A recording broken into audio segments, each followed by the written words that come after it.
साथियों, आज के इस वीडियो में बात करने वाले हैं डी फार्मेसी और बी फार्मेसी के बारे में। दोनों को कंपेयर करेंगे और जानने का प्रयास करेंगे कि आखिर ये दोनों कोर्स क्या एक जैसे हैं या फिर इनमें कुछ डिफरेंस है। साथ ही बात करेंगे कि इस कोर्स को करने में कितना ड्यूरेशन लगता है, क्या फीस हो सकती है, कौन सी यूनिवर्सिटी बेटर है और इस कोर्स को करने के बाद जॉब के कितने % चांसेज है, यानी कि प्लेसमेंट की क्या श्योरिटी है।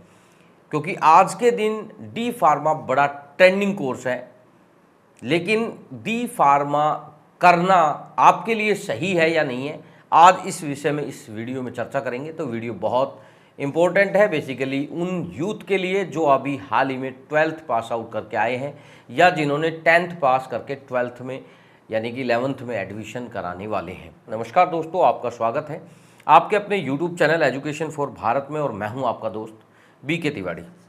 बेसिकली डी फार्मा और बी फार्मा में सबसे बड़ा अंतर तो यह है कि जो डी फार्मेसी होता है वो डिप्लोमा होता है और जो बी फार्मेसी होता है वो बैचलर डिग्री है। तो सबसे बड़ा अंतर यही है कि डी फार्मा यानी कि 2 वर्ष का कोर्स है और वहीं बी फार्मेसी एक 4 ईयर की ग्रेजुएशन की डिग्री है। तो अब आपको समझ में आ गया होगा कि अगर आप डी फार्मा करते हैं तो ये डिप्लोमा कोर्स रहेगा और अगर आप बी फार्मेसी करते हैं तो ग्रेजुएशन, यानी कि आप मेडिकल फील्ड में ग्रेजुएशन कर रहे हैं। अब बात करते हैं कि डी फार्मा और बी फार्मा में वैसे क्या डिफरेंट है।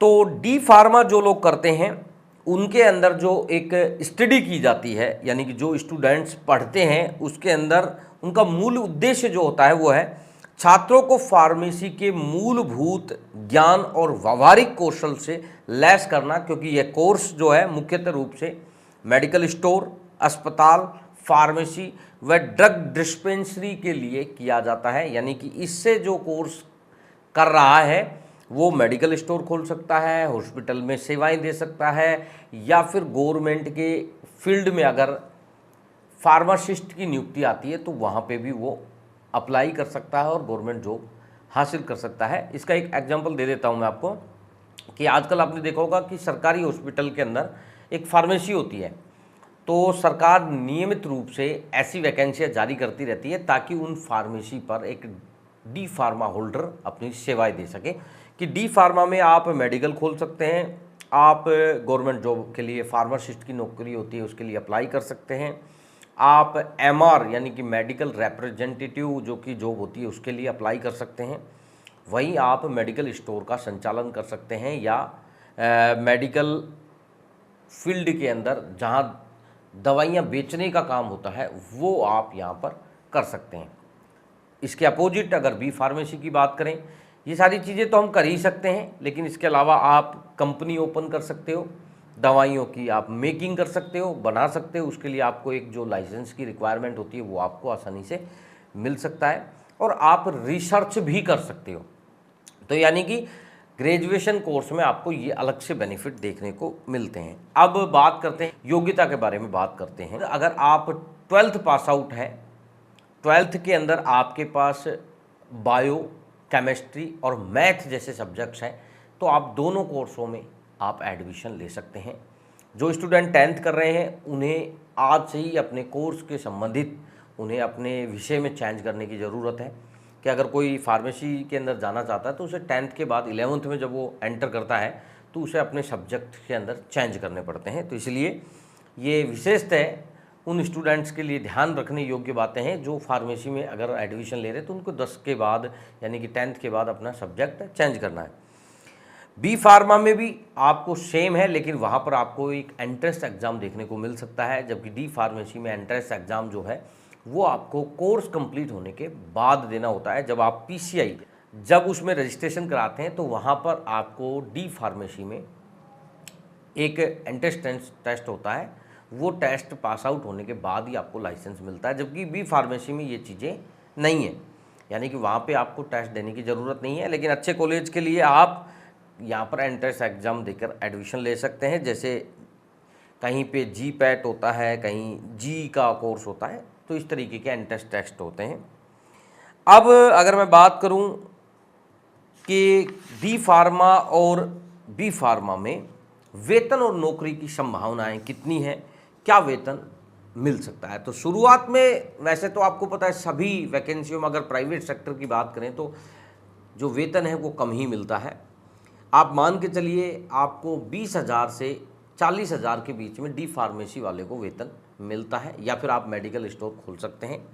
नौकरी के अवसर वैसे तो सीमित होते हैं, लेकिन जैसे जैसे राजस्थान सरकार, यूपी सरकार, हरियाणा सरकार, इनके अंदर जैसे ये दवाइयाँ जो हॉस्पिटल में फ्री हो रही है, तो यहाँ पर काफ़ी सारे अवसर अब मिलने लगे हैं। तो यहाँ पर नौकरियाँ आप फार्मासिस्ट के रूप में पा सकते हैं। इसके अलावा प्राइवेट फील्ड में बहुत सारी नौकरियां हैं। आप फार्मासिस्ट के अलावा आप मेडिकल रिप्रेजेंटेटिव बन सकते हैं। आप मेडिकल फील्ड के अंदर कई ऐसी कंपनियां हैं जो एमआर को नियुक्त करती है या फार्मासिस्ट को नियुक्त करती है। इस तरीके से आपको जॉब काफ़ी अच्छा मिल जाता है, और जॉब नहीं भी मिलता है तो आप मेडिकल स्टोर खोल सकते हैं। वहीं अगर मैं बात करूं बी फार्मा में, तो यहाँ पर आपको 40,000 से लेके और 1 लाख तक का जॉब आपको मिल सकता है। इससे ज़्यादा भी मिल सकता है, वो आपकी क्वालिटी ऑफ एजुकेशन पर डिपेंड करता है कि आपके अंदर कितना इंटरेस्ट है इस विषय को लेकर। और सबसे खासकर फार्मा इंडस्ट्रीज और रिसर्च में नौकरियों के अवसर अधिक व विधिक व उच्च पदों पर होते हैं, क्योंकि ग्रेजुएशन लेवल की वैकेंसी है। तो आप जैसे ड्रग इंस्पेक्टर की जो वैकेंसी आती है, बेसिकली जो पूरे स्टेट्स में, डिस्ट्रिक्ट्स में जो मेडिकल स्टोर हैं वो सही तरीके से संचालित हो रहे हैं या नहीं हो रहे हैं, उनको चेक करने के लिए ड्रग इंस्पेक्टर की वैकेंसी आती है जो हर स्टेट्स में होती है। तो वहाँ पर अगर आप बी फार्मेसी हैं तो वहाँ पर आप आवेदन कर सकते हैं और जॉब पा सकते हैं। या आप प्राइवेट फील्ड में मैं बात करूँ, बहुत सारी जो ड्रग्स के रिलेटेड कंपनियां हैं जहां पर मेडिकल उत्पाद बनते हैं, वहां पर भी आपको जॉब मिलने के आसार बहुत अच्छे होते हैं, और वहां पे आपको सैलरी भी काफ़ी अच्छी मिलती है। अब अगर बात करें कि अगर इन कोर्स को हम करते हैं तो ये इनके लाइसेंस की जो बात है, भाई डी फार्मेसी और बी फार्मेसी में दोनों में लाइसेंस मिलता है। तो उसमें आप ये मान लीजिए दोनों में आपको लाइसेंस लेना ज़रूरी होता है, तभी आप एक जेन्युइन मतलब फार्मासिस्ट या बी फार्मेसी के स्टूडेंट माने जाएंगे। और इसके लिए पीसीआई यानी कि फार्मेसी काउंसिल ऑफ इंडिया में आपको रजिस्ट्रेशन कराना होता है। बेसिकली ये काउंसलिंग कोर्स है, तो जितने भी काउंसलिंग कोर्स होते हैं उनमें सभी में रजिस्ट्रेशन होता है। तो आप दोनों, अगर आप डिप्लोमा होल्डर हैं या आप ग्रेजुएशन हैं, बी फार्मेसी हैं, तो आपको दोनों में रजिस्ट्रेशन आपका पीसीआई करेगा और दोनों में रजिस्ट्रेशन कराना अनिवार्य है। डी फार्मा एक डिप्लोमा कोर्स है तो वहाँ पर बेसिक नॉलेज, और बी फार्मेसी एक ग्रेजुएशन कोर्स है तो वहाँ पर आपको डीपली डिस्कस आपका होता है। दोनों काफ़ी अच्छे कोर्सेज हैं, और जो स्टूडेंट मेडिकल फार्मेसी या मेडिकल लाइन में अगर करियर बनाना चाहते हैं उनके लिए बेस्ट ऑप्शन है, और आज के दिन बड़ा डिमांडिंग कोर्स है, तो आप इस कोर्स को कर सकते हैं। बेस्ट अगर यूनिवर्सिटी की बात करें तो आपको सबसे पहले उन यूनिवर्सिटियों को अप्रोच करना है जो पीसीआई से एफिलिएटेड हैं। बेसिकली भारत में बहुत सारी प्राइवेट यूनिवर्सिटियां हैं, गवर्नमेंट्स की यूनिवर्सिटियां हैं, साथ ही बहुत सारे कॉलेज हैं जहां पर आप अपना एडमिशन करा सकते हैं। एडमिशन की फ़ीस के बारे में करें बात, तो लगभग ये डी फार्मेसी की बात करूं तो 70,000 से लेके और 1 लाख तक की फ़ीस है। वहीं अगर मैं बी फार्मेसी की बात करूं तो लगभग 70,000 से आप 2 लाख 2.5 लाख तक इसकी फ़ीस देखने को मिलती है। फ़ीस का बेसिकली स्ट्रक्चर जो रहता है वो डिपेंड करता है संस्था के ऊपर कि उस संस्था का स्टेटस कैसा है।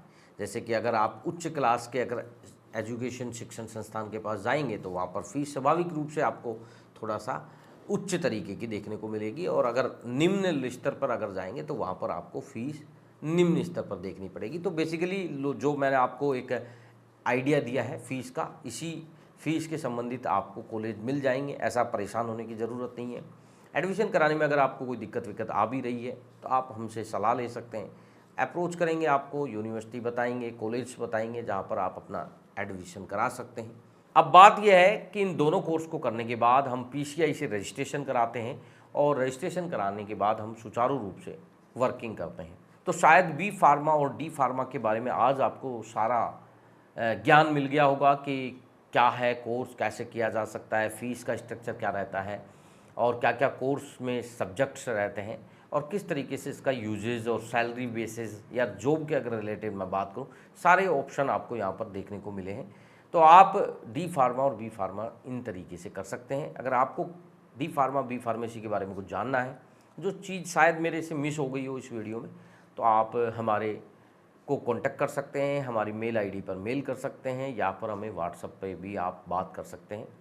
जिन स्टूडेंट्स को एडमिशन लेना है वो भी हमसे क्वेरी कर सकता है और हम उन्हें सही यूनिवर्सिटी, सही कॉलेज चुनाव करने में उनकी मदद कर सकते हैं।